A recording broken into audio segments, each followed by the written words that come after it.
Bienvenidas, mentes curiosas. ¿Conocéis la historia del enigmático conde de Saint-Germain? Aventurero, alquimista, músico y espía del siglo XVIII, que según la leyenda descubrió el elixir de la inmortalidad.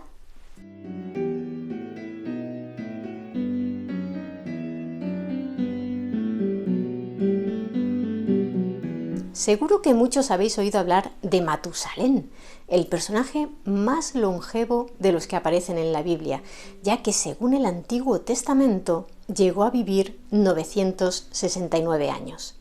Se supone que fue a partir del diluvio universal al que tuvo que hacer frente Noé, precisamente nieto de Matusalén, cuando, debido a la cólera de Dios, el ser humano empezó a vivir menos años. Más allá de que la cifra que hemos mencionado sea una hipérbole, hay un individuo que, según la leyenda que lo rodea, quedó exento de ese recorte de años.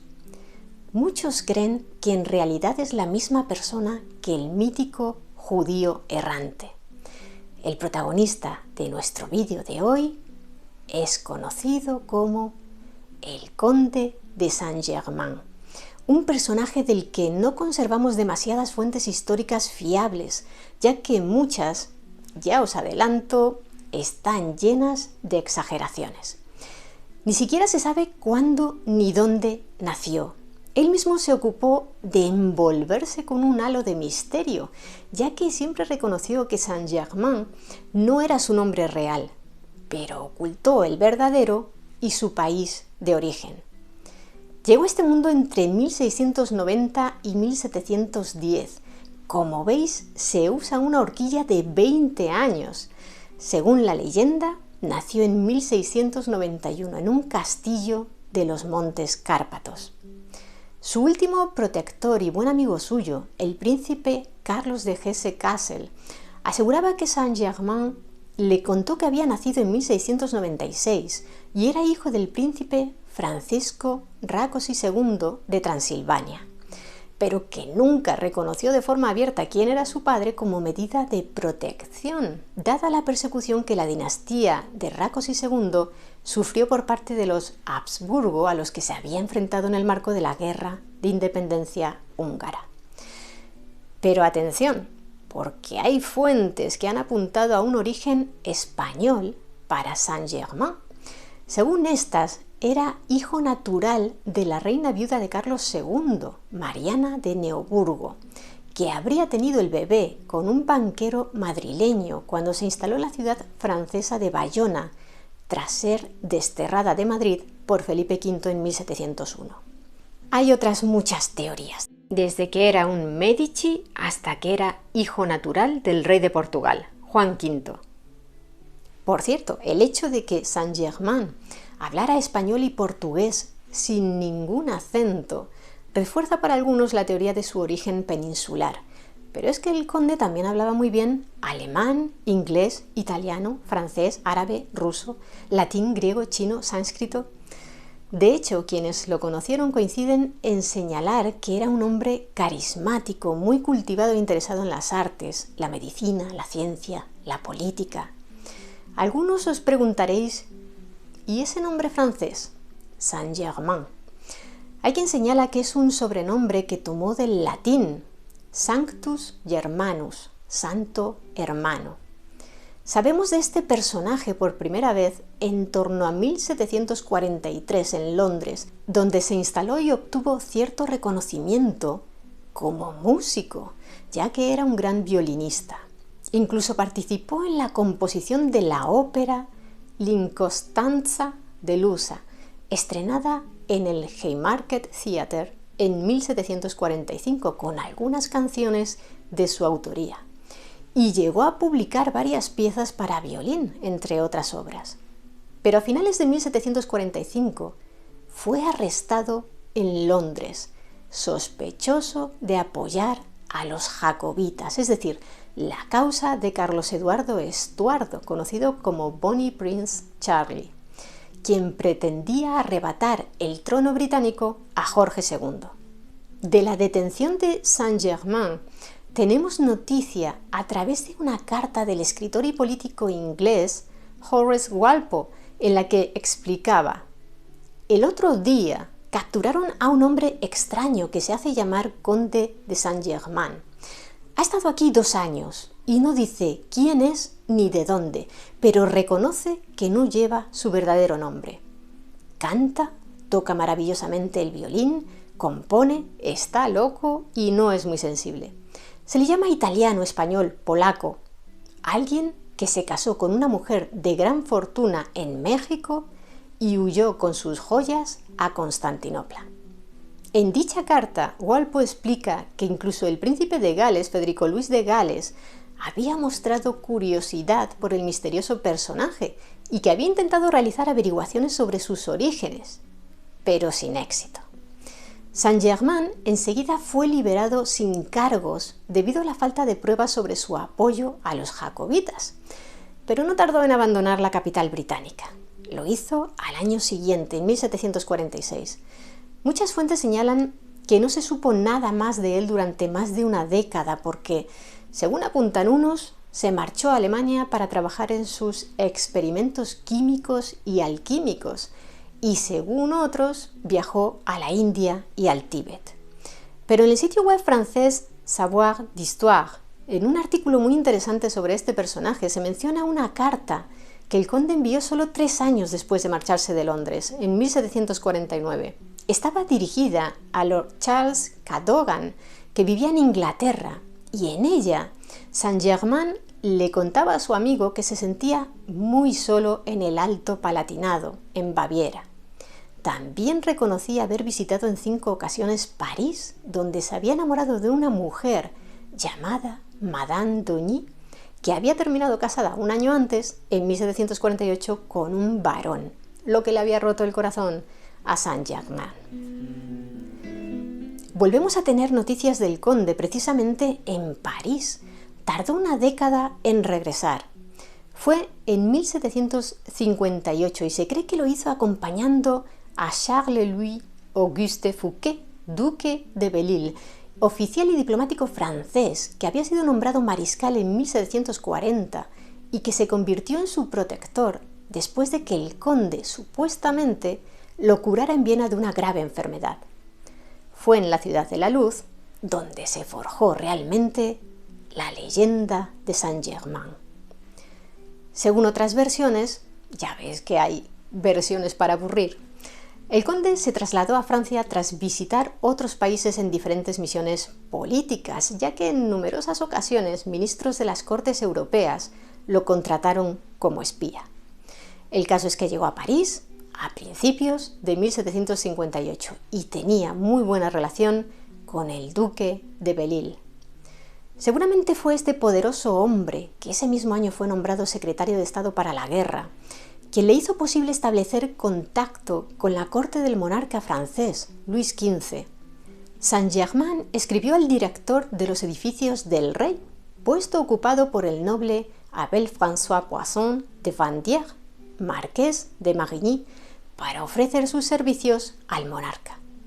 Le dijo que había inventado, entre otras cosas, una nueva técnica para teñir la ropa y que deseaba proseguir con sus investigaciones. Lo único que pedía a cambio de servir a la corona era un alojamiento para él y su equipo. Le asignaron unas habitaciones en el castillo de Chambord, por aquel entonces deshabitado, y allí estableció su laboratorio.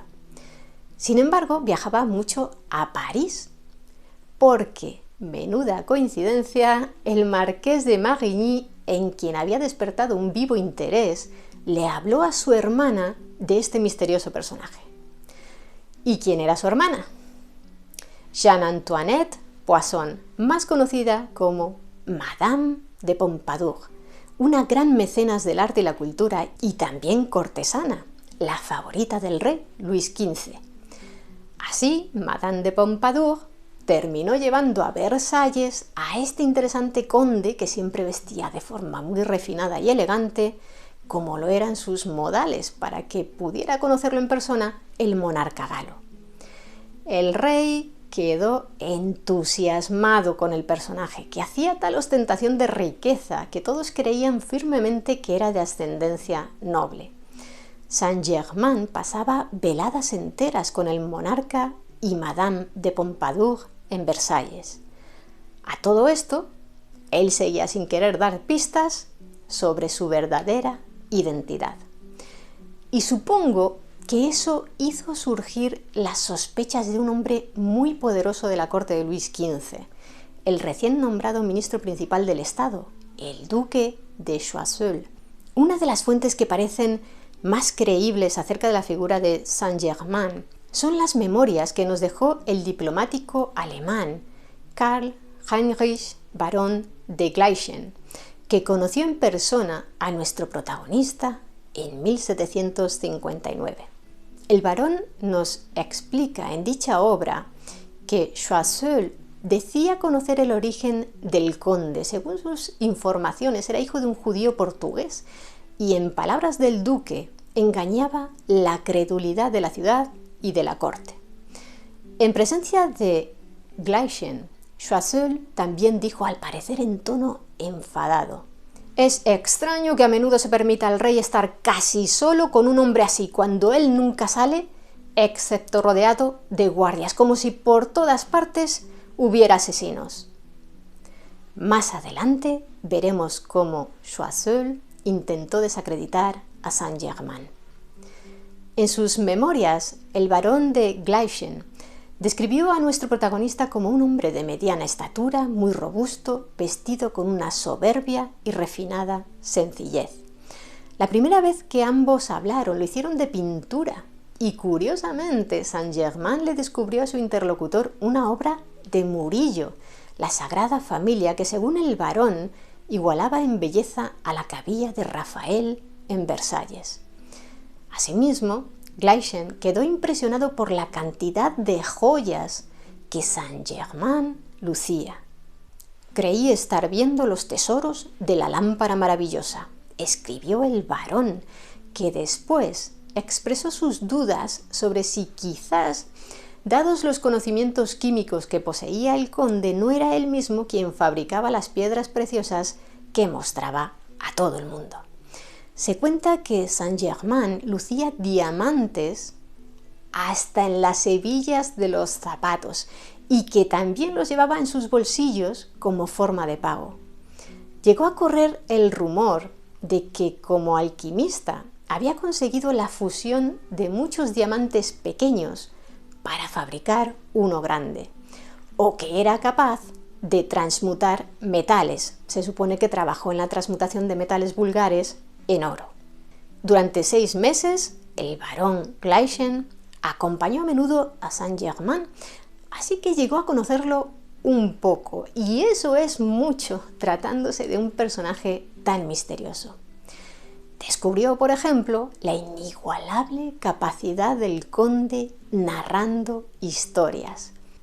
Jamás un hombre de su clase, explica en sus memorias Gleichen, tuvo semejante talento para excitar la curiosidad y manejar la credulidad de quienes lo escuchaban. Sabía dosificar, continúa el barón, lo maravilloso en sus relatos según el nivel de receptividad de su oyente. Cuando le contaba a un tonto un hecho de la época de Carlos V, le confiaba con toda franqueza que él mismo había presenciado el hecho en persona. Mientras que, cuando hablaba con alguien menos crédulo, se contentaba con retratar las más mínimas circunstancias del relato, con un detalle y una vivacidad que daban la impresión de estar escuchando a un hombre que realmente había estado presente. A veces, continúa Gleichen en sus memorias, al pronunciar un discurso de Francisco I de Enrique VIII, fingía cometer un lapsus y soltaba: «El rey se volvió hacia mí», pero rápidamente se tragaba el «hacia mí» y proseguía con la prisa de un hombre que se ha olvidado de sí mismo para decir: «El rey se volvió hacia tal duque». Qué disimulado, ¿verdad? Al propio Gleichen le dijo un día: «Estos tontos parisinos se creen que tengo 500 años, y yo les confirmo en esta idea, ya que veo que eso les causa mucho placer». Para luego añadir: «Aunque eso no quita que realmente yo sea infinitamente más viejo de lo que parezco». Gleichen creía que el conde deseaba engañarlo también a él hasta cierto punto. Está claro que el propio Saint-Germain fomentaba la leyenda de su inmortalidad. Según una anécdota, estando en París, acudió a una fiesta organizada por una condesa anciana. Cuando ésta dijo reconocer su nombre, Saint-Germain, de cuando medio siglo antes ella había vivido junto a su marido en Venecia, él le aseguró que se trataba del mismo hombre, dando a entender a la condesa y a sus invitados que él tenía unos 100 años, cuando en realidad aparentaba unos 40 o 50 años. Asimismo, también se cuenta que el compositor francés Jean-Philippe Rameau, muy influyente en la época barroca, conoció al conde en Venecia en 1710. El barón Gleichen destacó en sus memorias que la estupidez de París no se limitó a darle unos pocos siglos de vida a Saint-Germain. Llegaron a hacer de él un contemporáneo de Jesucristo. Ahora explicaremos por qué. ¿Recordáis al ministro más poderoso de Luis XV? Eso es, el duque de Choiseul. Pues se cree que fue él quien, en un intento de desacreditar la figura de Saint-Germain a ojos del monarca, contrató los servicios de un actor llamado Goff, también conocido como Gower, que había servido en la Guerra de los 7 Años como espía, para que, haciéndose pasar por el conde misterioso, recorriera los barrios de París actuando de tal manera que lo retratara como si estuviera loco. De forma que Goff, suplantando a Saint-Germain, empezó a contar historias increíbles, como que había brindado con Alejandro Magno y había presenciado su entrada en Babilonia, que había conocido y sido amigo de Jesucristo y le había pronosticado que acabaría mal, que había cazado en compañía de Carlomagno. Según explica en sus memorias Gleichen, fue esta broma tan absurda y repetida en París lo que además hizo que Saint-Germain adquiriera la fama de poseer un elixir llamado de larga vida que guardaba el secreto de la inmortalidad. De tal forma que se propagó la leyenda de que una anciana dama que poseía un frasco de este licor tragó tanto para rejuvenecer que terminó convertida en una niña pequeña. Curiosamente, Gleichen, que subrayó en su obra que todas estas fábulas no merecían la atención de las personas sensatas, llegó a admitir que un individuo de cuyo criterio se fiaba se había mostrado sorprendido porque, tras coincidir con el conde en 1759, 24 años después de la primera vez que lo había visto, lo encontró exactamente igual. Asimismo, Gleichen explica que todas las personas que conocieron a Saint-Germain desde 1759 hasta su muerte, y a quien él mismo preguntó sobre su aspecto, siempre decían que parecía un sexagenario bien conservado. Por tanto, era un hombre que solo había envejecido 10 años en el transcurso de 70. ¿Hasta qué punto eran fiables esos testimonios? Juzgadlo vosotros mismos. Eso sí, Gleichen asegura que no le oyó hablar jamás de una medicina universal ni alardear de conocimientos sobrenaturales para vivir más años, como sí hacían otros charlatanes. Lo único que el conde recomendaba para aumentar la esperanza de vida era una dieta que él mismo llevaba y consistía en no beber mientras comía y purgarse con unas hierbas medicinales que se preparaba. También tenemos noticias de Saint-Germain a través de las palabras de una de las mentes más ilustradas del siglo XVIII, el escritor y filósofo francés Voltaire. Este, en una carta dirigida al rey de Prusia, Federico II, con fecha de abril de 1758, describió a Saint-Germain como un hombre que no muere nunca y que lo sabe todo. Algunos han interpretado estas palabras como un halago, pero en realidad se trataba de una burla. En las obras completas de Voltaire, que reúnen su correspondencia al completo, podemos leer el contexto de la frase. El filósofo francés habla de un secreto que conocerían el duque de Choiseul, el canciller austriaco Wenzel Anton von Kaunitz, y el primer ministro británico William Pitt. Voltaire explicaba en su carta: «Se dice que ese secreto solo lo conoce un tal Saint-Germain, que anteriormente cenó en la ciudad de Trento con los padres del concilio», ya sabéis, celebrado 2 siglos antes, «y que probablemente tenga el honor de ver a vuestra majestad dentro de 50 años. Es un hombre que nunca muere y que lo sabe todo. En cuanto a mí, que estoy al final de mi carrera y que no sé nada, me limito a desear que usted conozca al duque de Choiseul». En 1760, Luis XV envió a Saint-Germain a los Países Bajos para supuestamente negociar en su nombre un préstamo de 30 millones de florines que ayudara a la corona a financiar la Guerra de los 7 años contra Inglaterra y sus aliados. Pero su misión real no era esa, sino otra, completamente secreta. Debía intentar iniciar en La Haya unas conversaciones de paz con Prusia, hasta ese momento aliada de Inglaterra. El mariscal de Belle-Île estaba detrás de todo el plan. Y Saint-Germain creyó tener carta blanca para negociar, pero una indiscreción suya provocó que dicha misión llegara a oídos del duque de Choiseul. Para el poderoso ministro del rey, ese posible tratado resultaba inadmisible. Por un lado, porque se pretendía romper la alianza que él defendía con Austria. Por otro, no toleraba que nadie se atreviera a negociar la paz sin estar él al corriente, ya que en la corte jamás un ministro debía inmiscuirse en el terreno de otro. Y él era el ministro de Asuntos Exteriores, así que la única explicación válida y que a Choiseul le venía muy bien era que Saint-Germain era un doble agente al servicio de Prusia, de Federico II. Ni Luis XV ni Belle-Île pudieron o quisieron llevarle la contraria. El ministro envió un grupo de hombres a Países Bajos para que ataran de pies y manos al supuesto traidor y lo llevaran de vuelta a Francia, directamente a la Bastilla. Pero alguien se le había adelantado. Informaron al conde y cuando estaba a punto de ser detenido, huyó a Inglaterra.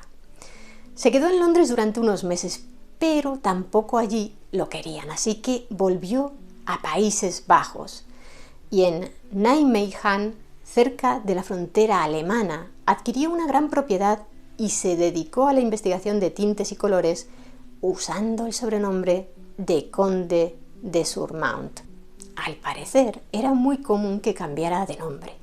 Italianos, rusos, alemanes, franceses. Según otras versiones más ligadas a la leyenda sobrenatural, en Países Bajos acumuló una gran riqueza vendiendo pócimas y ungüentos destinados a combatir cualquier mal, incluida la muerte. Un tiempo después, en la primavera de 1762, recibió la invitación del conde Pietro Antonio Rotari, pintor veneciano, para visitar Rusia, y allí Saint-Germain trabó amistad con uno de los hermanos Arolov, que fueron los que dirigieron el golpe de estado que en julio derrocó a Pedro III de Rusia para instalar en el poder a Catalina II.